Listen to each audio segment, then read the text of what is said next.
Good morning, good afternoon, or good evening. It doesn't matter what time it is. We're just glad you're here.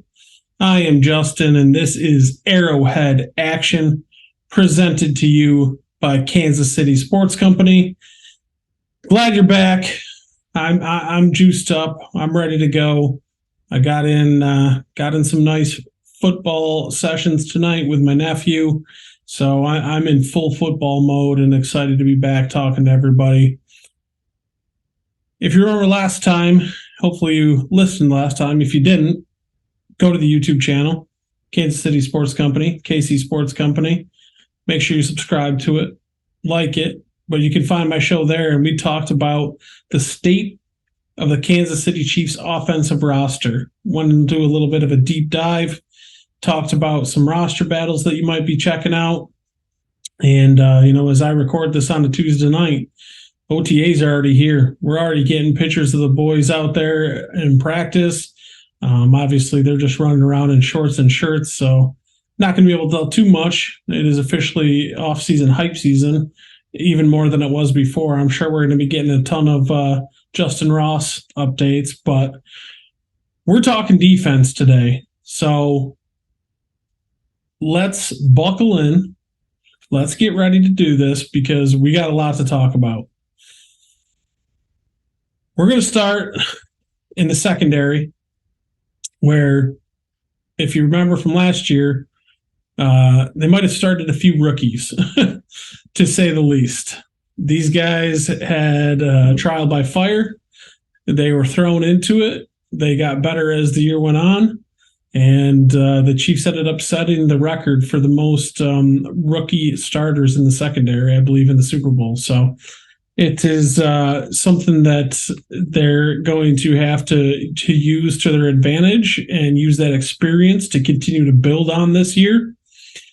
And let's start right at the quarterback position. Trent McDuffie, L'Jarius Sneed. Two phenomenal players.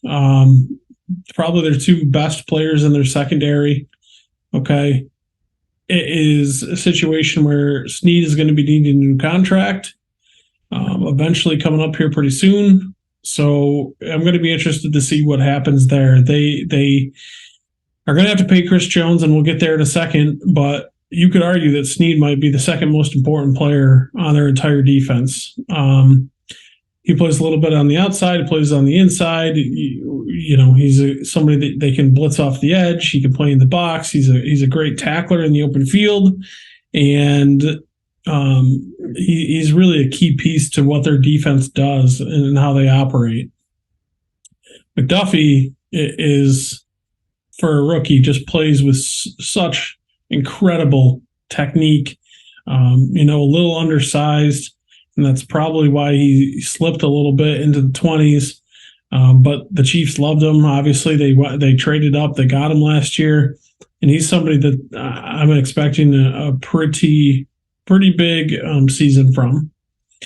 Those two guys are really solid. I don't really worry too much about them. I think we know what we're going to get out of them. Other corner that they got is Jalen Watson. Okay. So Watson was a late round draft pick who ended up just balling out for him last year. Won a starting job. Him and Josh Williams, almost forgot his name. Wanted to call him Connor Williams, but I was thinking of Shamari Connor, who we'll get to in a minute. But him and Joshua Williams, another guys, those two guys there on the outside are going to be guys that are going to probably battle it out, probably give the edge to Watson as far as the starting quarterback job goes. But two long guys. You think about the play Watson made with the interception again in the Bengals game, going up the seam. And, they really need their length on the outside when you think about the Bengals, when they're playing a Jamar Chase, when they're playing a T. Higgins, two big, tall wide receivers. These are guys that they're going to be battling in the playoffs for probably years to come, if you're believing what Burrow was saying by wanting to keep everybody together. Now, Will Mike Brown pay them? We'll see. But that's a topic for another day. But those guys, two great options on the outside. Like I said, Snead. Sorry, I got an itch in my nose. I keep itching it. Snead, he's a guy that I talked about where he can play inside and out, and Trent McDuffie's like that too. But Williams and Watson, those guys are pretty much going to be your primary outside corners. Okay, they really ended up towards the end of the year moving McDuffie more inside, and then they would have Snead and Watson on the outside, or Snead and Williams on the outside. And I would expect that to be the case kind of moving forward. At the other corner spot, I apologize for that, but something is tickling my nose. On the outside, they have Nazeeh Johnson, who they drafted, again, another later round draft pick guy, but another guy who they like. He plays special teams. He's pretty athletic. He is somebody that would have to make an impact on special teams. He has some safety versatility as well, because they also brought in the guy Nick Jones, who I think with his length and ability to play press coverage. He's a rookie this year, but he could definitely test Nazeeh for that last roster spot as far as cornerback is concerned. But he would have to do it as far as special teams wise is concerned. They also signed Lamar Jackson. No, not the quarterback. The corner who is out of Nebraska. I don't expect him to make much noise. Potential practice squad guy. And then DiCaprio Boodle, who's kind of bounced around on the roster, practice squad. Again, probably end of the roster type player. But, you look at it, Watson, Snead, McDuffie, Williams are going to be locks. Those are four guys that are going to make the roster. And then you got to kind of weigh it, like where do you go from here? And in that, you have to include the conversation with the safeties. Because guys, and I talked about this last time, guys aren't just battling guys at their own position to make the roster. They're battling the end of the roster, the last 4 or 5 guys. It's quarterback against tight end. It's corner against offensive lineman. You have to bring value to the team to be included in the 53-man roster. So you gotta do something. A lot of these guys, it's going to be special teams. Okay, so guys like Nazeeh Johnson and Nick Jones, DiCaprio Boodle, where do they go from there? Are they going to keep 4, 5, 6 corners? Are they only going to keep 4 safeties, 5 safeties? They're 4 safeties. They have Brian Cook and Justin Reed, so they lost Juan Thornhill to free agency. And I thought that was pretty telling. The Chiefs' entire free agency and how they handled those guys was very telling to me. Okay, they didn't overspend. They didn't bring guys back just to bring guys back. They let Thornhill go. They said, we're going to find somebody else. So it's Brian Cook, who they drafted last year, and it's Justin Reed at the safety position. And then they brought in Mike Edwards in free agency. They re-signed Deion Bush. And then they drafted Shamari Connor is an interesting dude. They have him listed as a nickelback, but I mean, he kind of played all over the place in college. And I think that's what obviously Spags likes and Coach Reed and Veach like about him so much is his position versatility, right? He's a guy that he played in the box. He can play high safety. He can play in the corner spot. He can play in the slot. He does a lot of stuff. He was a good tester as far as combine is concerned. And he is somebody that I would keep an eye on to make the roster just for his sheer versatility and ability to tackle in the open field. That's something that you love for special teams guys. And you watch his film, man, he plays in the box at his size and is making tackles all over the place. So he has a little bit of the ability to do everything, which, that's why you look at guys like a Deion Bush and the Nick Jones and the Nazeeh Johnson and the DiCaprio Boodle, like, You put those guys together, that is going to be a battle. Like, how many DBs do they keep? like I said, with the corners, there's certain guys that are going to be locks, and I think Brian Cook and Justin Reed are obviously going to be locks. I think Mike Edwards is. I don't. I don't think he's necessarily a lock, but I would say it's more than likely. He's a ball hawk guy. He has starting experience in Tampa. He's a little undersized, but he makes plays, man. The ball just seems to find him wherever he goes. He gets a lot of interceptions. Even for being a little undersized. So, but then, Bush has experience with the Chiefs, has played special teams. It'll be one of the fun battles. They got the nice thing about the Chiefs is that their roster is so deep that you're going to have a lot of battles towards the end of these positions to see kind of how the roster plays out. We talked a lot about it with a receiver. If you go back and watch that show, that receiver, O-line, DB, there are going to be some battles there for guys of who ends up making this roster. All in all, though, it's a real good group, right? They're young, they're athletic, they're going to be able to play together for years to come. The real question mark is kind of, what do you do with L'Jarius Sneed in the future here? Are you going to give him a long-term deal? Again, I would argue he's the second most important person on the entire defensive roster right now, behind Chris Jones. So, and I'll tell you, those kind of players that can cover, that can blitz, that can tackle, he's not going to be cheap. He's not going to be. If he hits free agency, he is going to break the bank for himself. He is going to make a lot of money if he gets into free agency. So, if the Chiefs are going to extend him, they're going to have to do it and be willing to pay him. And I'll be interested to see, because they did let Thornhill just walk. They did let a guy like Juju Smith-Schuster walk. So they're not afraid to letting guys go. I think Snead is obviously much more productive than those other two players. So we're gonna find out probably after this year what the Chiefs' direction is with him.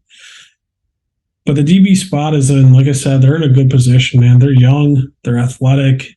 They're going to play together for years to come. I think they have a bona fide stud in Trent McDuffie on the outside, which it's always in this league, man. If you can get a good pass rusher and you can get a good corner, your defense is off to a really good start. And they have both of those things in Chris Jones and in Trent McDuffie. So I like where it's headed. I do think that the safety position could be upgraded a little bit.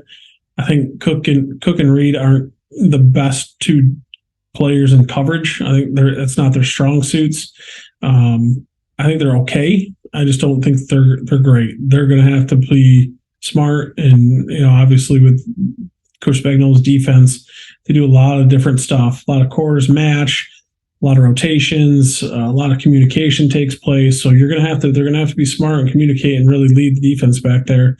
And obviously Justin Reed's more of a vet, but he's only been in the system now 2 years, and Cook has only been in the league now coming into his second year. So a little bit of inexperience on the back end, but I think they'll be just fine. Like I said, they kind of learned trial by fire last year by all the new players that were in the secondary playing together and making it all the way to the Super Bowl. So one of the underrated aspects of being so good and playing so long is you get a lot more practice time, and the more reps you get, the better you get at stuff. So hopefully they'll be well familiarized with all that. We're going to take a quick break to hear from our ads and sponsors. And once we're back, we are going to finish the state of the Chiefs' defensive roster. We'll be right back.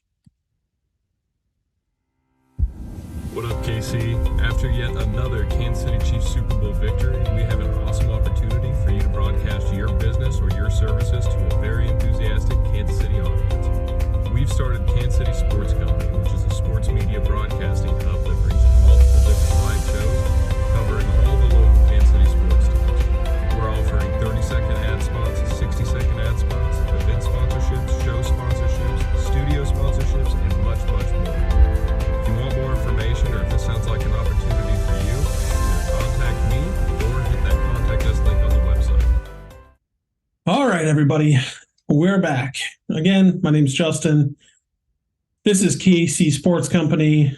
My show is called Arrowhead Action. If you could go to YouTube, if you're on YouTube, make sure you're subscribing to the channel. Make sure you're liking the video. It goes a ton.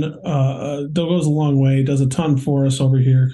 And you know, got to get the algorithm up so everybody can find us. The more likes we get, the more people commenting. Gets more people finding the show, and that's what we're here for. So, but I appreciate everybody being here and giving a listen. We're talking the Chiefs' defensive roster right now. Last week, we talked about the offensive roster and kind of gave the state of that and some roster battles. Let's talk now. Let's talk linebacker for the Kansas City Chiefs.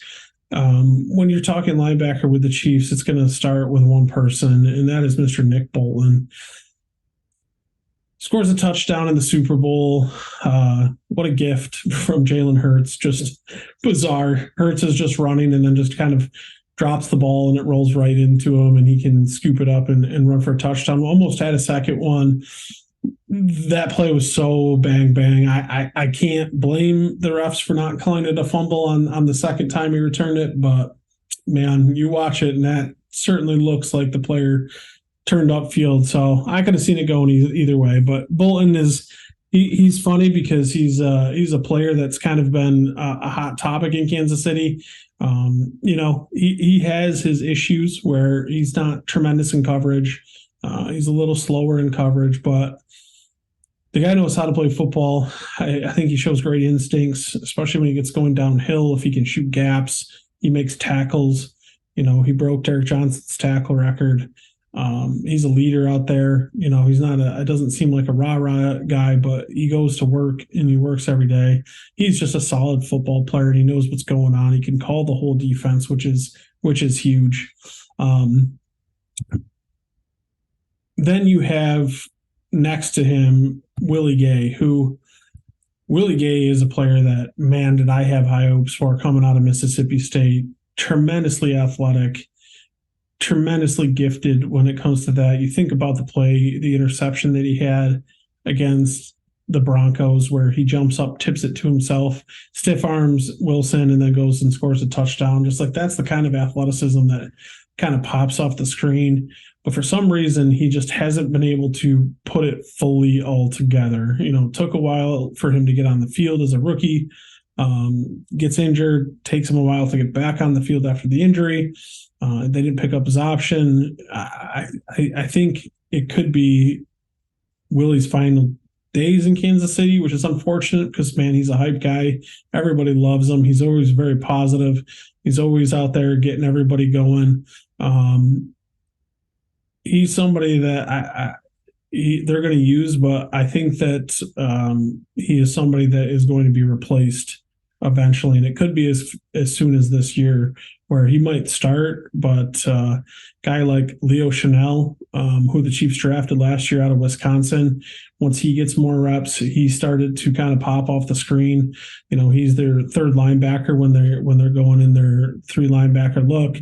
In the Super Bowl, made a lot of tackles, super athletic guy. He kind of just kept falling in the draft. And by the time it got to Kansas City, it's almost like, all right, we got to take this guy. His athletic profile is just out of this world. And, you know, I thought he was a player that got better and better and better towards the end of the year. And it's definitely somebody who, he'll be your four-core special teams guy. He'll make some plays. And again, he might be somebody that replaces Willie Gay in the two linebacker set by the end of the year. The big name that they brought in was Drew Tranquil, and I don't know if you can really call it a big name in the sense that I don't know how many people actually know who he is, but he's a big name in the sense that he is going to do so much to this defense. One of the weaker spots is, like I just mentioned, is coverage by the linebackers, right? So Bolton, we know, struggles a little bit. Willie Gay, even being for so athletic, he has a little bit of trouble finding the zones in the proper spots that he should be in. And Drew Tranquil's strength is pass coverage. That is why they brought him in. His versatility to do that, to be able to, when you get into a dime defense, to put the green dot on his helmet and call the defense and be out there. I think this is a really underrated signing that is going to pay huge dividends for this defense and this team. Guys like that, guys who can cover and play linebacker in the NFL, are so valuable, right? You think about how good these running backs are, how good these tight ends are on the underneath routes. You think just go to the Super Bowl with the Eagles. You know, they had running backs all over the place. They got good tight ends. It makes it very difficult to cover these guys. You know, a team that the Chiefs are going to be seeing probably in the playoffs once again for the next few years of the Buffalo Bills, and they just drafted a guy in Dalton Kincaid who is a threat at the tight end position. So you need guys like Tranquil on your team to be able to fill that dime role, that nickel role, that cover linebacker spot. And I think I thought it was a tremendous signing. And it was kind of somebody that, if you listen to Veach Talk, who kind of just came available, and we're like, yeah, you can't pass up on a guy like that. So I love that signing for the Chiefs. And then you got guys like Jack Cochran, Cole Christensen, Cam Jones, and Isaiah Moore, two undrafted guys. Cam Jones is a downhill thumper. So these are guys who are going to really battle to make the roster, but I don't know if they'll be able to do that just with the amount of linebackers that you're going to just generally keep, right? So Willie Gay and Nick Bolton, Leo Chenal, Drew Tranquil, those guys seems like pretty much locks to make the roster.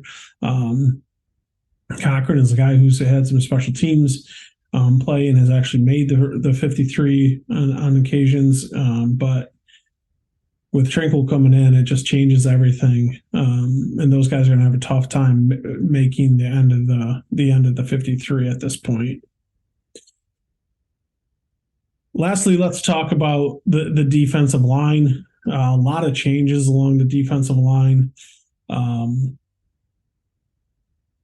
really, you know, the first thing that I think you got to talk about if you're talking about the Chiefs' defensive line is Chris Jones. And man, everybody's waiting for that extension. He was arguably the best defensive player in football last year.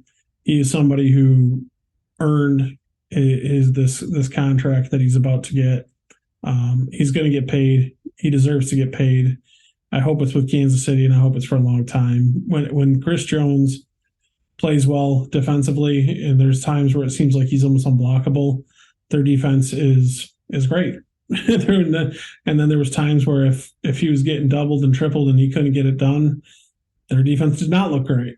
So it's one of those things where he's going to get paid, and man, you just want it to be with the Chiefs, and we want the rest of his career to be with Kansas City. I think it's going to happen. I think that's how it's going to happen.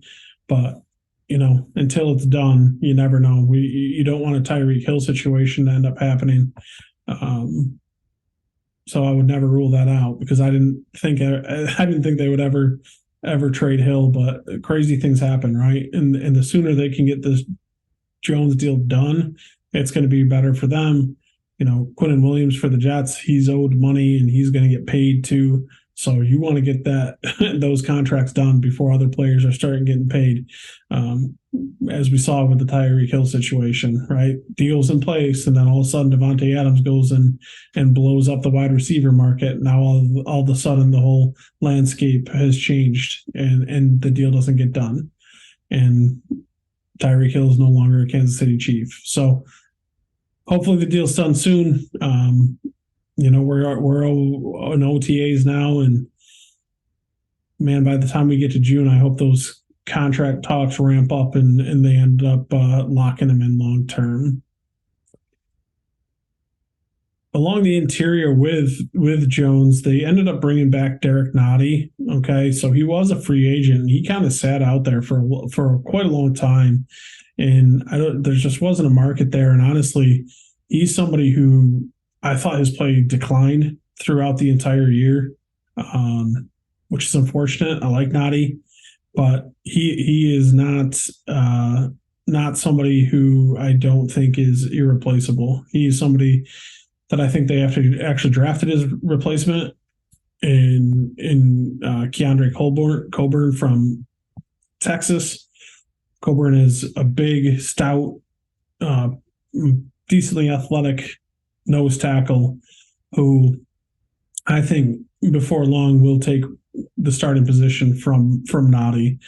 And it's important that they did draft Coburn and they had to resign Noddy because they did lose Colin Saunders in free agency to the New Orleans Saints. So, and Saunders was somebody by the end of the year who I thought was definitely flashing starting ability. And somebody that they're great guy to have on the roster. Everybody seemed to love him, and he was a great part of the Kansas City community. So he was a tough loss, but they will move on without him because you have no other choice. Another player that's kind of coming back that people might have forgotten is Tershawn Wharton. Wharton's a guy who has really played well in his time in Kansas City, and then he got the unfortunate injury last year that sidelined him for the entire year, and he is somebody who adds a little bit of juice to the inside. He gets a little bit of more of a pass rush threat. We'll play the 3 technique a little bit. When you can play him inside, can kick Chris Jones outside a little bit. And everything with the Chiefs defensive front, the name of the game is position versatility. Spagnuolo loves it. Joe Cullen is a great defensive line coach, and he's great at getting the most out of these guys. And with that comes being able to play, inside, being able to play outside. And they got a lot of guys that can do that. But Wharton is going to be a great addition to have back along that front. And then, as far as the other D tackles, they have Daniel Wise, who they signed in the offseason, Matt Dickerson, Danny Shelton is still kicking around. These guys, again, they'll maybe Wise, but they'll have a pretty tough time making the roster. I do think that in general, there's room for one more addition. And obviously, if you've been watching Chris Jones' Twitter, he's saying Frank Clark. I think Dunlop, I think either of those guys would be great additions to bring back at this point. They could be cheap. They add a depth along the edge of the line. And the Chiefs got a couple players that we'll go into now, in Charles Omenihu and Mike Dana, who can both kick inside on pass rushing abilities that allow guys like Frank Clark and Carlos Dunlap to play on the outside on pass rushing situations. And at this point in Clark and Dunlap's careers, they're getting long in the tooth. They're not going to be able to be out there and playing all the snaps, even though Clark was, one of his strengths was probably playing the run more than anything. Menahu is a free agent that they signed who had some time with the 49ers. And when you see this dude, he looks the part. He is long. He's thick. He has okay burst, but great length, and he can get after it. I think he's a really good signing in what Kansas City likes to do. And again, with that position versatility where he can line up along the inside on a 4-eye or a 3 technique and really get after the passer that way. And Dana, we've kind of seen that kind of his whole career, right? He's kind of Mr. Do it all, Mr. Consistent for them. He's not really great at anything, but he's pretty solid at a lot of things. And those guys are good to have on the roster. Then there's Mr. George Karlaftis. I can never say his name. He is so if you see me on Twitter, since they drafted him, and even before that, I was pretty critical of him. I thought he was stiff. He didn't have great bend. Most of his sacks were effort sacks when the quarterback held the ball for a long time. By the end of the year, I think he started to improve, but I think that is kind of who he is. Now, I will say he's outplayed what I thought he was going to be in the NFL already. I hope he continues to improve, and he's going to have to, right? He's going to have to be a guy on the edge for them. They used first-round draft capital on him. He's going to have to play, all the snaps where last year he was rotating. They had Frank Clark, they had Dunlop, they had Mike Dana, they had all these veterans that they could play and kind of let him come along. He's the guy now, right? He's the guy now. So I'm hoping to see him continue to improve along the front. And then along with him, and this is what's so great, is if you get him to continue to improve, they just drafted King Felix out of Kansas State. And he's somebody that there's been a pretty mixed review on. I personally loved the pick at 31. It was a position of need. The Chiefs need edge rushers. I think that he was playing way out of position in Kansas State's defense. Kansas State's running that 3 front where he's in a 4-eye a lot of the time. He's having to slant into the 3 and slam into guards, and that's not who he is. He's a longer. He's a longer, not super bend. Well, he is super bendy for what the Chiefs normally have. He's a longer, bendy guy, but just playing way out of position at Kansas State. So I think coming to Kansas City, where he could be a guy where early on maybe he is a designated pass rusher with his length, with his bendiness, because he's not great against the run. He's got to be able to use his hands better. He ends up on the ground a little bit too much. But if he can use his bendiness and his length, he could be a great addition as a pass rusher early on, and then eventually where he can work into almost a full-time starting position. But if you can get him to work, now you have him and George. Those are 2 bookend guys that you've drafted the last 2 years who could be your defensive ends for years to come, right? You got those 2, and then you got McDuffie in the secondary. That is a young defense that, if it works out and they hit these draft picks, is going to be dangerous, right? You're going to have Mahomes and a young, hungry defense. That's a good combination to have for the years to come, and especially with the players that the Chiefs have to play in the playoffs. We've already talked Bills, the Bengals. You look at this year too. Now you have Aaron Rodgers with the Jets. You have the Miami Dolphins with Hill and Waddle and Tua. I mean, there's some loaded teams. The Ravens are, with Lamar coming back, and the list goes on and on. The AFC is loaded, and that's not even mentioning the AFC West, who has Justin Herbert, and they just added Quentin Johnson to Keenan Allen and Mike Williams, and it's murderer's row in the AFC. So you better have some guys who can rush the passer, and I think that they potentially solve that with their 2 first-round picks the last 2 years. Along the defense end, they also have Malik Herring, a guy that played some snaps, that got some reps in games. Interesting guy. He'll battle for one of the roster spots. They ended up drafting B.J. Thompson. So B.J. Thompson, super, super athletic. Stephen F. Austin definitely is going to need time to fill out. I mean, he is thin. He is somebody that, though, with the athletic profile, I mean, talk about blowing up the combine. That guy is like a freak show. So, again, get him in Joe Cullen's hands, see if we can develop him, see if he can put on a little bit of size, and who knows what his ceiling is. They also have a guy like Truman Jones, undrafted free agent out of Harvard, who, again, another athletic guy. The Chiefs liked him. They brought him in for a visit. They talked to him. Probably be on the practice squad early, but a guy that you can develop and that could eventually be part of the end of this roster.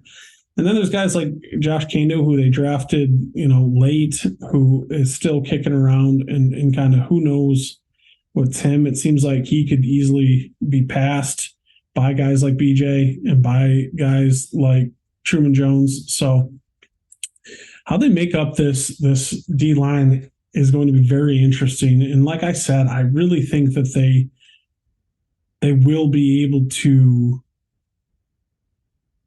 add somebody Whether that's Frank Clark or not, I don't know. If you ask Chris Jones, that's who it's going to be. But they definitely can afford to add somebody. But all in all, I think that their defense is in a good spot. They've used a ton of draft picks on their defense, ton of early draft picks on their defensive side of the football. So they're going to have to play. Whether, we saw it last year. Young guys were in there. I talked about their secondary. These young guys are going to have to play. The King Felix, the defensive end, he's going to have to play, and he's going to have to show out with some of his pass rushing ability. So it's exciting. I like where they're at defensively. I think there's room to add maybe one more defender, whether it be an edge guy or an interior guy, but they're in a good spot. They're in a very good spot. Okay. Once again, I just want to tell everybody, appreciate you being here. Make sure that you're going to the KC Sports Company website. Also, that just dropped. Go buy some merch, some hats. Go to the YouTube page. Make sure you're subscribing to that. Make sure you're liking my show here, Arrowhead Action. It just goes a long way, like I said, for people to find the show. Let's get more eyeballs on it. That way I can stop begging my mom and my wife to liking the show for me. Just kidding, but not really. So, no, I appreciate everybody being here. I always love talking ball. Make sure if you got topics you want to talk about in the summertime, put them in the comments, right? Go right in the comments. Tell me, like, hey, I want to learn about something, whatever it is. Break down a pass play. I would love to do that. We can do that together. So let me know what it is you want to talk about, what you want to hear about, and we can do that and work on that. But once again, guys, appreciate everybody being here. Talk to you next time.